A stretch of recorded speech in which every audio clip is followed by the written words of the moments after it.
ሰላም እንዴት ናችሁ? ዛሬ የመጽሐፍ ጥቆማ ነው የምሰጣችሁ። እነዚህ መጽሐፎች አንብቧቸው፣ ተቀየሩባቸዋላችሁ። የሀገር ውስጥ ደራሲ በጣም አንጋፋ የሆነ ደራሲ ነው። ደራሲና ጋዜጠኛ ዘነበ ወላ ያሳተማቸው መጽሐፎች ነው ዛሬ የምጠቁማችሁ። ብታነቧቸው ታተርፉባቸዋላችሁ። ዘነበ ወላ እኔ ጄቲቪ ከፀሐይ በታች የሚል ፕሮግራም ነበረው። ሌላ ደግሞ 97.1 ላይ ወግ የሚል ፕሮግራም ነበረው። እኔ በጣም ነበር የምከታተለው እና እኔ ተንቀሳቃሽ ቤተ መጽሐፍት ብዬዋለሁ። ዘነበ ወላን መጽሐፎቹ እንድታነቡ ጠቁማችኋለሁ። ይሄ መልህቅ የሚል መጽሐፉ በጣም ምርጥ መጽሐፍ ነው። አንብቤዋለሁ።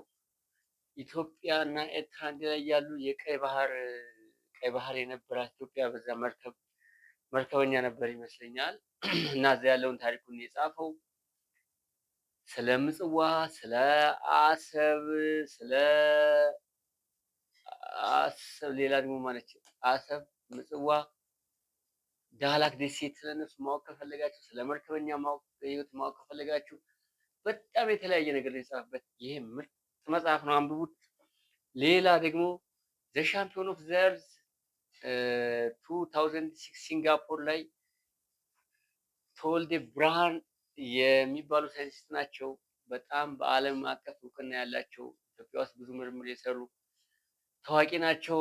ዘነበ ወላም ከልጅነት ጀምሮ ያለውን ታሪካቸውን ጽፎ በጥሩ ሁኔታ ለየት የሚያደርገው ደግሞ ይህ መጽሐፍ እሳቸው በህይወት እያሉ ነው የተመረቀው። ብዙ ጊዜ እኛ ሀገር ደራሲያን ካለፉ በኋላ ነው ብዙ መጽሐፍ የሚጻፍላቸው።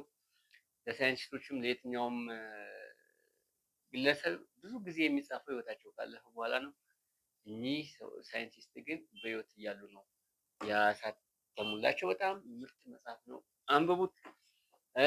ህይወት በባህር ውስጥ የሚል መጽሐፍ አላቸው። በጣም ወድጄ ያነበብኩት መጽሐፍ ነው። ስለነ አሳ፣ ስለነ ሻርክ፣ ባህር ውስጥ ያሉ እንስሳትን በሙሉ ማወቅ ከፈለጋችሁ ህይወት በባህር ውስጥ የሚል መጽሐፍ አለ። እሱን ብታነቡት አሪፍ ነው። ሌላ ደግሞ ስለ ልጅነት ማወቅ ከፈለጋችሁ እኔ ብዙ ጊዜ በጣም ለመደሰት ለመዝናናት ስፈልግ ይሄን መጽሐፍ ነው የማነበው። አያመልጣችሁ። ልጅነት የሽፋን ስዕሉ ራሱ ይኸው ልጅነታችሁን ታስታውሳላችሁ። የልጅነት ጊዜ ትዝታ እኔ እንዴት አድርገው እንደጻፉት በጣም የሚገርም መጽሐፍ ነው። እውነት አንብባችሁት ምርጥ ነው። ልጅነታችንን ያስታውሳል። በጭቃ እያቦካን የተለያየ ነገር ያለፍንበት ልጅነታችንን የሚያስታውስ መጽሐፍ ነው። አንብቡ።